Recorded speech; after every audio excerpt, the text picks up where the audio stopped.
बिस्मिल्लाहिर्रहमानिर्रहीम। बेटा सबसे पहले जैसे कि मैंने पहले कहा कि हमें 15 मार्कर के लिए कुछ प्री रिक्वेस्ट चाहिए, कुछ इंपॉर्टेंट चीजें चाहिए समझने के लिए। सबसे पहले आ जाती है array. Keeping in this mind कि तुम लोगों को वेरिएबल कांस्टेंट का तो पता होगा कि वेरिएबल के अंदर वैल्यू कैसे स्टोर होती है, डेटा टाइप्स क्या होती है, कांस्टेंट्स क्या होता है। प्रोबेबली आपको one dimensional to dimensional array का भी पता होगा, लेकिन मैं आपको पहले रिवाइज करता हूँ। One dimensional array, two dimensional array, उसके बाद हमारे पास आ जाएगा linear search which is a new topic in O level computer science, लेकिन चाहिए हमें क्योंकि मार्कर के लिए चाहिए। फिर उसके बाद हमारे पास आ जाता है इनपुट विद वैलिडेशन, है ना।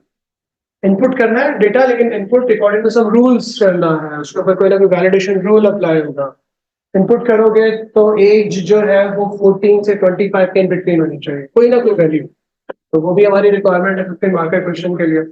We need to get it done as well.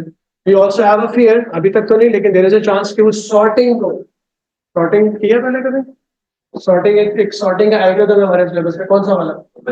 Double sort, very good. तो उसको भी हम क्विकली देखेंगे, समझने की, याद करने की कोशिश करेंगे, then will be ready for the 15 marker वाला क्वेश्चन। सही है, चलेंगे स्टार्ट करते हैं। सबसे पहले I give you an introduction of one और two dimensional array. I remember कि कुछ बच्चों ने रिसेंटली मेरे साथ किया है वन और टू डायमेंशनल एरे, तो I try to do it in a way कि मैं कुछ डिफरेंट किस्म का क्वेश्चन यहाँ पे पोस्ट कर देता हूँ ताकि तुम लोगों की थोड़ी सी प्रैक्टिस हो जाए। यार वन डायमेंशनल एरे, अगर मैं एग्जांपल के तौर पे हम किसी एक रेस के अंदर कुछ कार्स जो है वो पार्टिसिपेट कर रहे हैं और हम चाहते हैं कि हर गाड़ी की टॉप स्पीड को नोट डाउन करें। अच्छा, इनपुट भी करें और स्टोर भी करें। लेट्स ट्राई टू सी कि किस किस्म के क्वेश्चंस हमारे पास आते हैं। क्वेश्चन मेरे साथ लिख लोगे तो बहुत अच्छी बात। इसके ऊपर एक छोटी सी वर्कशॉप की हेडिंग के बाद ना इसके ऊपर एक और हेडिंग डालो, one D array.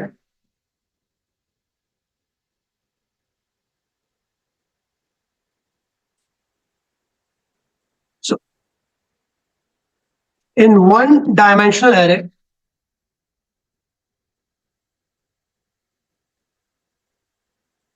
O levels में इतने अच्छे होते हैं कि सब आपको बताते हैं कि वन डी एरे होगी या टू डी एरे होगी। इन one dimensional array,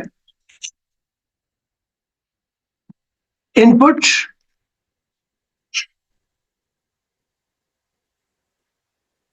and store.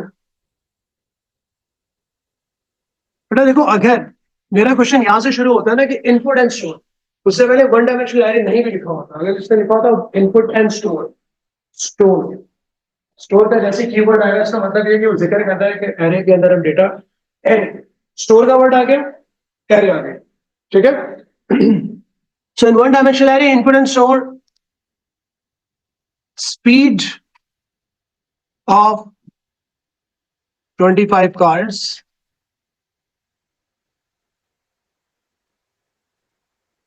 participating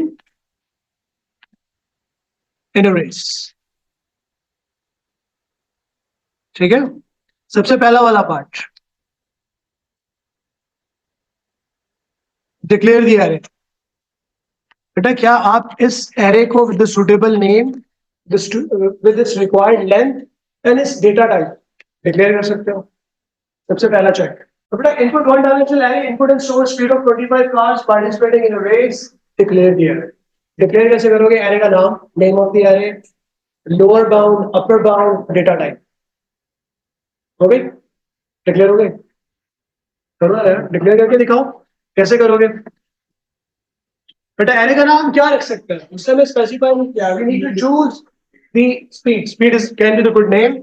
so we start by writing declare, array का नाम स्पीड।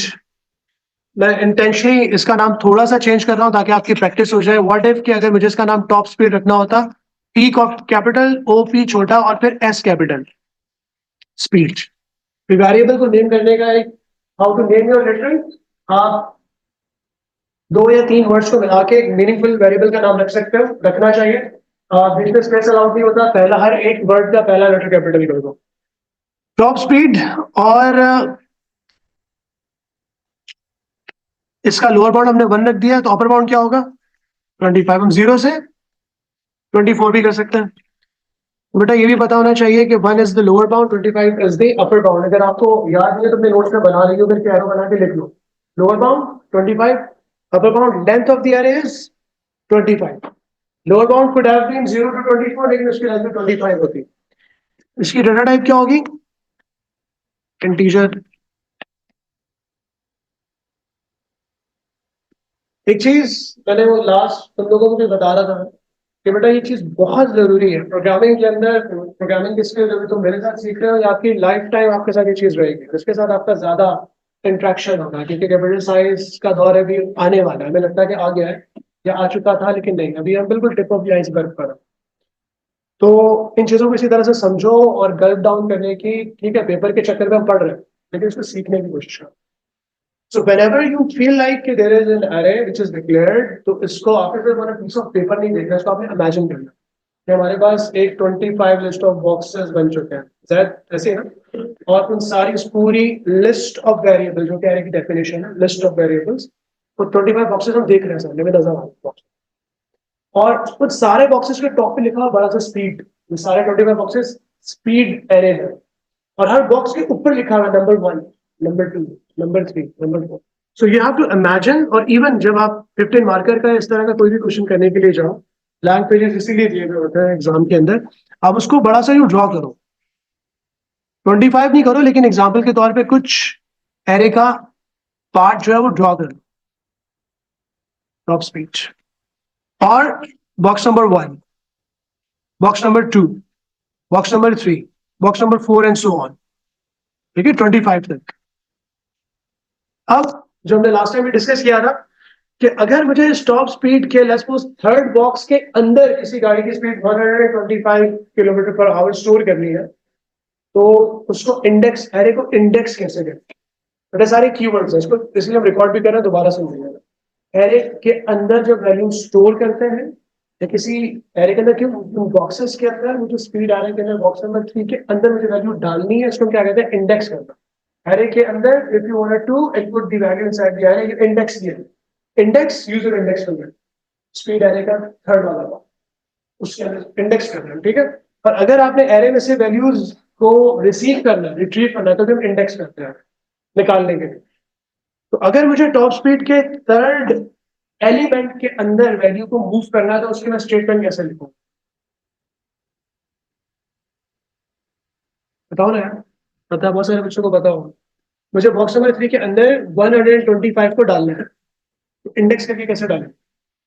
वो लाइन ऑफ कोड कैसे लिखोगे? टॉप स्पीड, बताओ ना यार। टॉप स्पीड के थर्ड एलिमेंट के अंदर, तीसरे डब्बे के अंदर टॉप स्पीड। बेटा एरे को मैंने इंडेक्स कर दिया 3, और उसके अंदर मैंने मूव कर दिया 125। तो ये लाइन लिखने से क्या होगा? 125 इसके अंदर स्टोर हो जाएगा। दिस कॉन्सेप्ट सही है ना? इसी तरह से हम क्या कर सकते हैं? आउटपुट भी कर सकते हैं। व्हाट इफ कि मेरे पास यहाँ पे 155 थोड़ी अच्छी वाली गाड़ी आ रही है, तो अगर मुझे इस एरे टॉप स्पीड के अंदर जो 4 लिखा हुआ है, इसको आउटपुट करना है, तो आउटपुट कैसे करेंगे? आउटपुट लिखेंगे, ठीक है, आउटपुट टॉप स्पीड। क्योंकि ये एरे है, सिंगल वेरिएबल नहीं है, तो 4 लिखोगे तो बेटा ये टॉप स्पीड मैंने 4 लिख दिया। जब मैं आउटपुट करूंगा तो स्क्रीन के ऊपर क्या आउटपुट होगा? 155। ये वाला कॉन्सेप्ट होना भी बहुत जरूरी है कि when you will going to write down output top speed 4, तो आउटपुट क्या होगा? Okay okay. हाँ, जब इसके अंदर वैल्यूम स्टोर करेंगे, पूरी एरे को इनिशियलाइज करेंगे, इसको रिट्रीव करेंगे, तो फिर हम अदर मेथड्स यूज करेंगे। बेटा 1D एरे के बाद मैं 2D एरे सिर्फ समझाने के लिए जा रहा हूँ। डेफिनेटली उसके अंदर लूप लगा के वैल्यू को स्टोर कैसे करोगे, हम वो दोनों को देखेंगे, दोनों एरेस को। So in 2D arrays,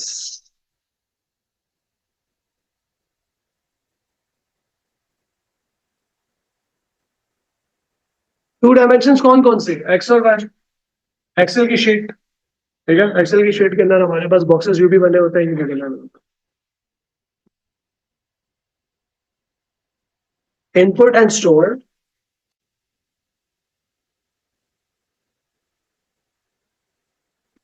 input store क्या करें? Marks, speed, names, height, height कर लेता,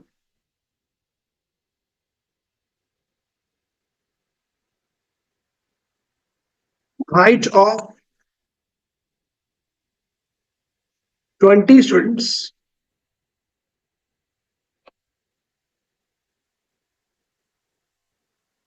इन 2D array. सो अभी एक इंफॉर्मेशन मिसिंग है, तो आपको बताएगा। 5 4 से क्या होता है? 5 rows and 4 columns.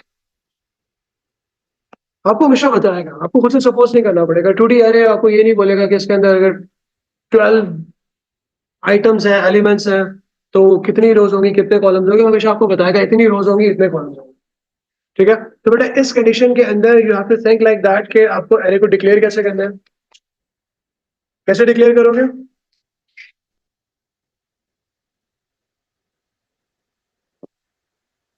डिक्लेयर के बाद height is the name of the array. Height is the name of the array. बेटा कुछ बच्चे ऐसा भी हो सकता है कि लिख रहे हो declare height colon array, array के बाद उसका साइज में another way of writing it down भी इसके बाद लिख दूंगा। अभी मैं चाह रहा हूँ इसको एक ही पैटर्न के ऊपर रखो। लेकिन sometime if you look into the marking scheme there is a chance, या maybe if you look into, if you are coming from some other school या फ्रॉम अदर टीचर, तो देयर इज अ चांस कि वो array को किसी दूसरे तरीके से भी थोड़ा सा एक और वे भी है डिक्लेयर करने का, बट एब्सोल्युटली फाइन, उसके नंबर आपके कट नहीं होंगे। ठीक है, डिक्लेयर हाइट, सबसे पहले हम कॉलम्स को मेंशन करेंगे, पहले रोज को मेंशन करते हैं। कितनी रोज है? तो कैसे मेंशन करोगे? 1 कॉलन 5, 1 से लेके 5, रोज 0 से 4 भी हो सकती थी। ठीक है, 1 से लेके 5 बेटा हमेशा 2 डायमेंशनल एरे के अंदर आपको रोज पहले मेंशन करनी होती है। और चेक क्या होता है 2D एरे का? 2D एरे का चेक ये होता है कि बीच में आपको कॉमा मिलेगा। कॉमा लगा दिया मैंने, सही है।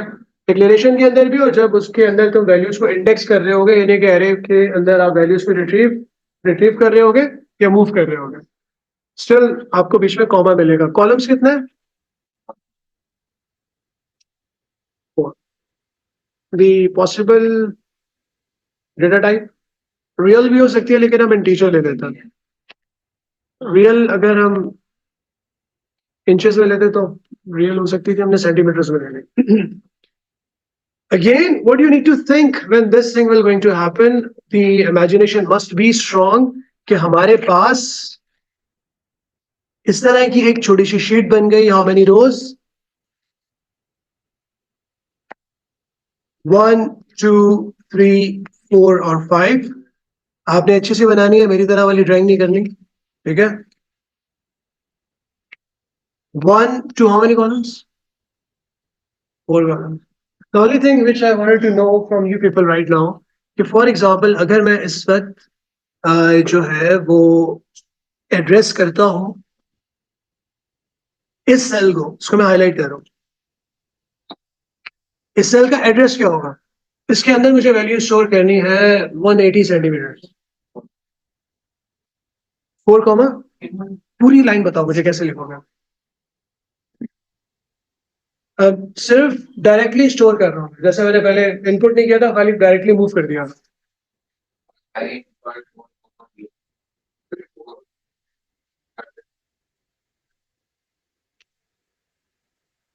4 कॉमा,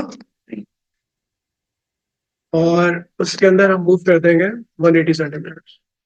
तो बेटा 180 सेंटीमीटर यहाँ पर आके स्टोर हो जाएगा। और ऑफ कोर्स जब आपको आउटपुट करना होगा तो भी आप एरे को इसी तरह से एड्रेस करोगे। तो दिस इज इम्पोर्टेंट। अब हम जल्दी से बात कर लेते हैं 1D और 2D एरे के अंदर आप वैल्यूज को पॉपुलेट कैसे करते हो। ठीक है,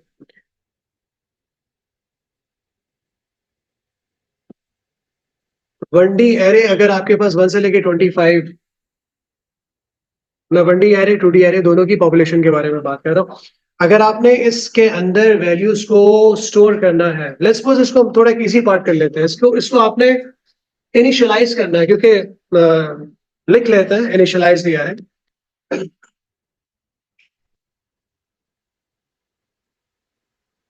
बताइए मैं क्यों करवा रहा हूँ, क्योंकि जो 15 मार्कर क्वेश्चन आएगा ना उसके अंदर वो इनिशियलाइज करवाएगा। और 15 मार्कर का मैं एनकरेज नहीं कर रहा, लेकिन वैसे बता रहा हूँ, आप लोग तो माशाल्लाह इंशाल्लाह आज भी कल भी जब हम लोग पढ़ेंगे तो 15 मार्कर की अच्छी प्रैक्टिस कर लेंगे।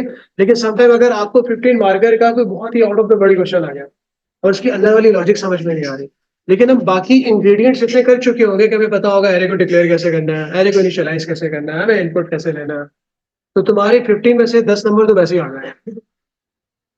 ठीक है, so we want to learn it that way कि हमें बाकी जितनी उस प्रॉब्लम की चीजें हैं वो हम सारी वो हम कर सकें। इनिशियलाइज एरे इसलिए करने के लिए जा रहे हैं क्योंकि 15 मार्कर के अंदर ये मस्ट होता है। टॉप स्पीड एरे हम डिक्लेयर कर चुके हैं, लेट्स सपोज इस वाले पार्ट को फिलहाल हम करते हैं यार, ये बस हमने समझने के लिए किया था। डिक्लेरेशन के बाद अगला काम हम इनिशियलाइज करना चाहते हैं। हम चाहते हैं कि हमारी इस टॉप स्पीड एरे का हर एलिमेंट 0 से इनिशियलाइज हो जाए। कैसे करोगे? फॉर का लूप लगा के करोगे, यू भी कर सकते हो वैसे। टॉप स्पीड ब्रैकेट में 1 0, टॉप स्पीड 2 0, टॉप स्पीड 3 0, लेकिन वो 25 टाइम्स कौन करेगा?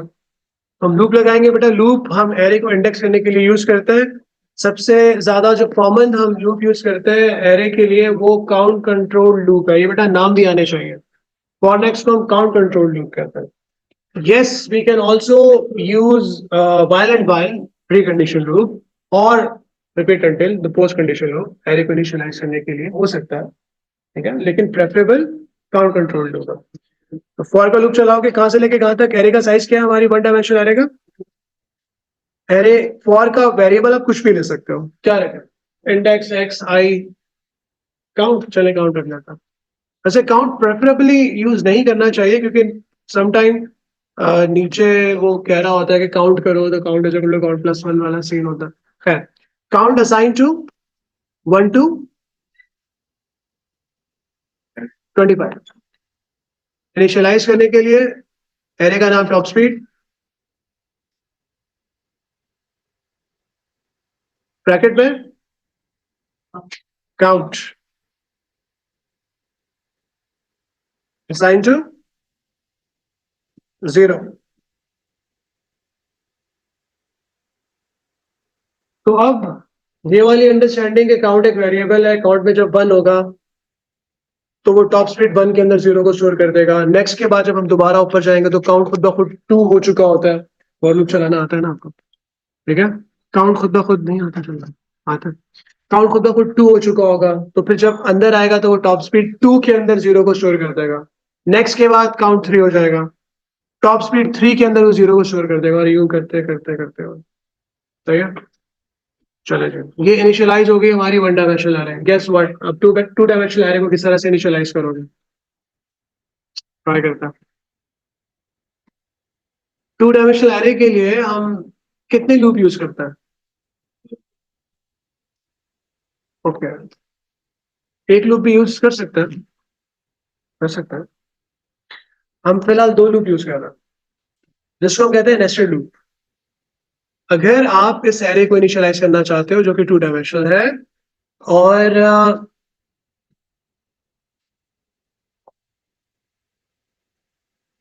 बाहर वाले लूप के वेरिएबल का नाम क्या रखें? एक आउटर लूप होगा, एक इनर लूप होगा। देखो, नेस्टेड लूप 2 डायमेंशनल एरे के लिए भी आपको आउटर और इनर लूप के बारे में पता होना चाहिए। इसी तरह से जब तुम मेरे साथ बबल सॉर्ट करोगे तो भी उसके लिए तुम्हें याद रखना होगा, एक आउटर लूप कहलाएगा, एक इनर लूप कहलाएगा। सही है, तो क्योंकि 2 लूप है, एक आउटर लूप हो गया फॉर, इसके वेरिएबल का नाम हम रो रख देते हैं। कॉलम की मुझे आवाज आई थी लेकिन ये बेहतर है, तो ये रो को स्पेसिफाई करेगा। रोज कितनी है हमारे पास? 1 से लेके 5 तक। इनर लूप हम इंडेंटेशन भी कर रहे हैं, थोड़ा सा आगे कर रहे हैं। फॉर कॉलम, अंदर वाला लूप कॉलम, कॉलम्स कितने हैं? 1 2। इनिशियलाइज करने के लिए हमारी एरे का नाम है हाइट। पहले क्या लिखेंगे? कॉलम लिखेंगे ना, पहले रो लिखेंगे। रो पहले आती है, रो और कॉलम। बेटा अगर वेरिएबल का ये रो की जगह मैं एक्स लिख देता और अगर मैं कॉलम की जगह पे लिख देता वाई, तो नीचे फिर मैं क्या लिखता, हाइट एक्स कॉमा वाई, तो वेरिएबल का नाम कुछ भी हो सकता है, सही है ना?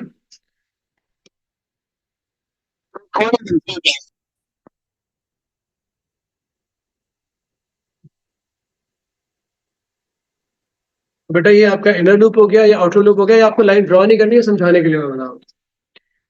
तो अब इसका आपको चलना या चलाना भी आता होता होगा कि जब रो आपकी, थोड़ा सा थोड़ी देर के लिए मेरे पास यहाँ पे प्रोजेक्टर स्क्रीन के ऊपर देखो ताकि मुझे श्योर हो जाए कि अब सबको ये चीज आती है। बेटा रो के अंदर जब 1 होगा तो हम अंदर वाले इस जगह पर आ जाएंगे, इस पोर्शन में। अब हमें पता है कि ये फॉर कॉलम 1 2 3 4 टाइम चलेगा, फिर ये बाहर आएगा। ये बाहर वाला लूप हो गया, ये अंदर वाला लूप हो गया। 1 2 3 4 टाइम चला, बाहर आया, फिर रो 2 हो जाएगा। फिर रो 2 के लिए फिर अंदर आओगे, फिर कॉलम 1 2 3 4 टाइम रन करोगे, फिर बाहर वाला, फिर ये 3 होगा। सही है ना? तो इसमें देखो जब डेटा स्टोर हो रहा होगा, अब ये भी इमेजिन करना, सोचना बड़ा जरूरी है कि जब रो 1 होगी, रो 1 के लिए कॉलम, जब ये डेटा इनिशियलाइज हो रहा होगा, कॉलम 1 कॉलम 2 कॉलम 3 कॉलम 4, तो ये डेटा इस तरह से स्टोर हो रहा होगा, 0 0 0 और 0। ठीक है? फिर उसके बाद रो चेंज होगी, रो 2 हो जाएगी, और फिर रो 2 के लिए दोबारा column 1 column 2 column 3 column 4, data आपका इस तरह से इनिशियलाइज हो रहा होगा। तो इसको हम क्या कहते हैं भाई, वो जो हमारा वो एक बच्चा हमारे साथ कल भी था, बेटा इसको हम कहते हैं कि हम डेटा को इनिशियलाइज कर रहे हैं या स्टोर कर रहे हैं, जो भी कर रहे हैं। अगर हमने बाहर रो, आउटर लूप रो है और इनर लूप हमारा कॉलम है, ये रो वाइज हो गया। क्योंकि अगेन 15 मार्कर के अंदर देयर इज अ पॉसिबिलिटी कि आपको रो वाइज भी क्वेश्चन आ सकता है, कॉलम वाइज भी आ सकता है, आपको दोनों चीजों का पता होना चाहिए। तो कॉलम वाइज हम इसको किस तरह से कर सकते हैं कि बाहर वाले लूप को हम क्या कर दें, 4 कॉलम, और अंदर वाला लूप 5 रोज हो जाएंगी। तो हम ऐसा कर सकते हैं कि फॉर कॉलम 1 2 4 बाहर लिखे, और अंदर वाले लूप को कर दे फॉर रो 1 2 5। लेकिन जब हम यहाँ पे लिखेंगे तो यहाँ पे रो कॉलम ही लिखेंगे, नहीं नहीं नहीं, रो कॉलम ही लिखेंगे। रो, क्योंकि बाहर कॉलम 1 होगा, कॉलम 1 के लिए अंदर वाला लूप हमारा रो 1 रो 2 रो 3 रो 4 रो 5 चलेगा, तो डेटा यूज होना शुरू हो जाएगा कॉलम वाइज। ये सोचना बहुत जरूरी है। मैं कोड लिख के दिखा रहा हूँ, बेटा इसको हम रिकॉर्ड भी कर रहे हैं, इसको तुम अपनी कॉपी में भी लिख रहे हो, इसको दोबारा आज शाम रात में जब भी जरूरी, ठीक है, इसको रिवाइज करोगे तो चीजें दिमाग में बैठेंगी। खुद एक दफा बैठ के कह रहे में सोचोगे अच्छा यूं हो रहा है तो यूं हो रहा है, तो ये काम आपने जरूर करना है। नहीं करोगे तो सब भूल जाओगे, जिम्मेदारी के साथ। तो इसको हम कॉलम वाइज भी लिख देते हैं, फॉर कॉलम 1 2 4, क्योंकि कॉलम और हमारे 4 है, फॉर रो 1 2 5, क्योंकि 5 रोज है। एरे का नाम हाइट,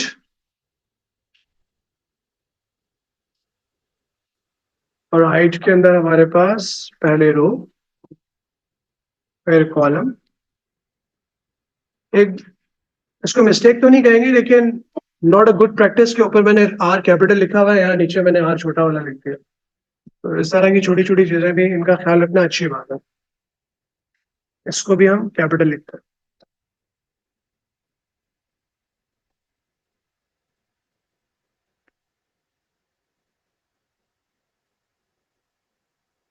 बेटा जब आप कोड लिखिएगा ना, इंडेंटेशन जरूर कीजिएगा।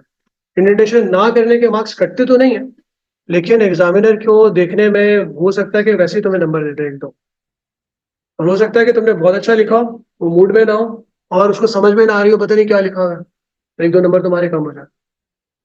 तो ये तो वैसे ही जरा मजाक नहीं है, फैक्ट है। क्योंकि हम खुद भी पेपर चेक करते हैं तो हमें खुद भी पता चल रहा होता है कि हम किस बच्चे को थोड़ा एडवांटेज देना है, किसको नहीं देना, तो नेचुरल टिल्ट होता है। प्रेजेंटेशन कीजिएगा बेटा, ये इसको आप हेडिंग बना लो, column wise.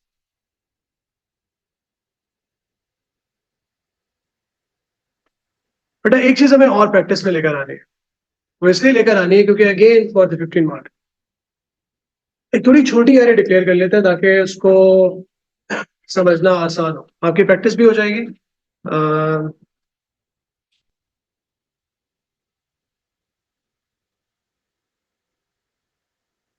Declare A to D अरे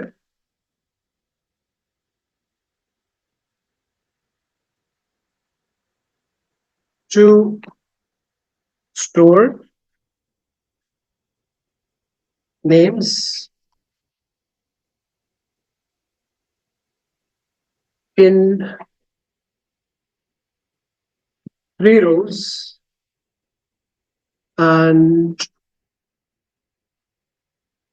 two columns.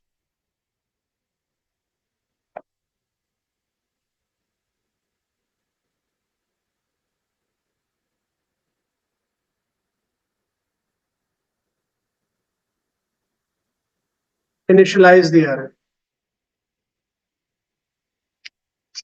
उसको डिक्लेयर कैसे करोगे, इनिशियलाइज कैसे करोगे?